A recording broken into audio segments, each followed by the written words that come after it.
राधे राधे, जय श्री कृष्ण। कैसे हैं आप सब लोग? आज की हमारी जो ये कहानी है, ये ऐसे भक्त पर आधारित है जिसके मन में लोभ लालच नहीं था। वो केवल अपने सच्चे मन से अपने आराध्य की सेवा करते हैं।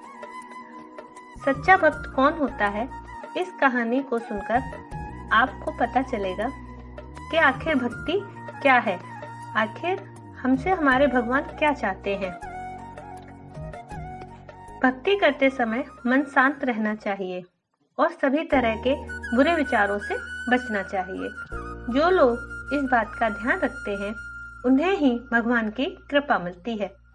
इस संबंध में एक लोक कथा प्रचलित है। कथा के अनुसार पुराने समय में दो संत एक साथ रहते थे। दोनों की भक्ति का तरीका अलग अलग था। एक संत दिन भर तपस्या और मंत्र जाप करते रहते थे, जबकि दूसरे संत रोज सुबह शाम पहले भगवान को भोग लगाते और फिर खुद भोजन ग्रहण करते। एक दिन दोनों के बीच झगड़ा होने लगा कि बड़ा संत कौन है। इस दौरान वहां नारद मुनि पहुंच गए। नारद ने दोनों संतों से पूछा कि किस बात की लड़ाई कर रहे हो। संतों ने बताया कि हम ये तय नहीं कर पा रहे कि दोनों में बड़ा संत कौन है। नारद ने कहा कि ये तो छोटी सी बात है, इसका फैसला मैं कल कर दूंगा। अगले दिन नारद मुनि ने मंदिर में दोनों संतों की जगह के पास हीरे की एक एक अंगूठी रख दी।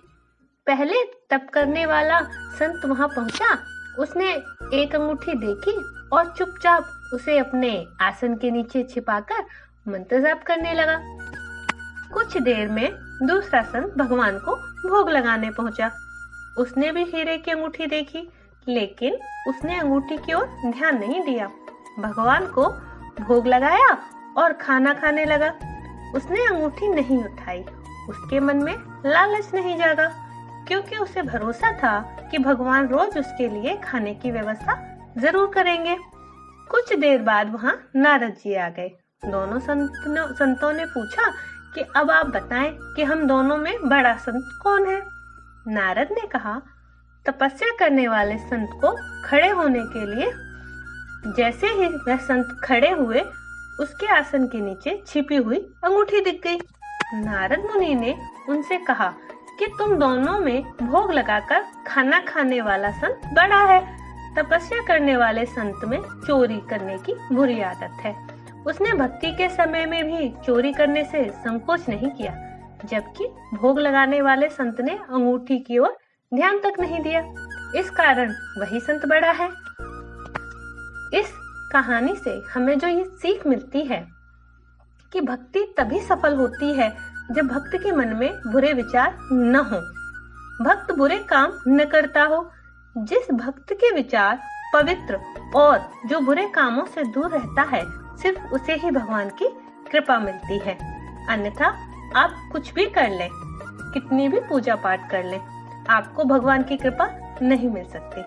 अगर आपको मेरी ये कहानी अच्छी लगी हो तो कमेंट बॉक्स में राधे राधे जरूर लिखिएगा। आपका दिन शुभ हो। धन्यवाद।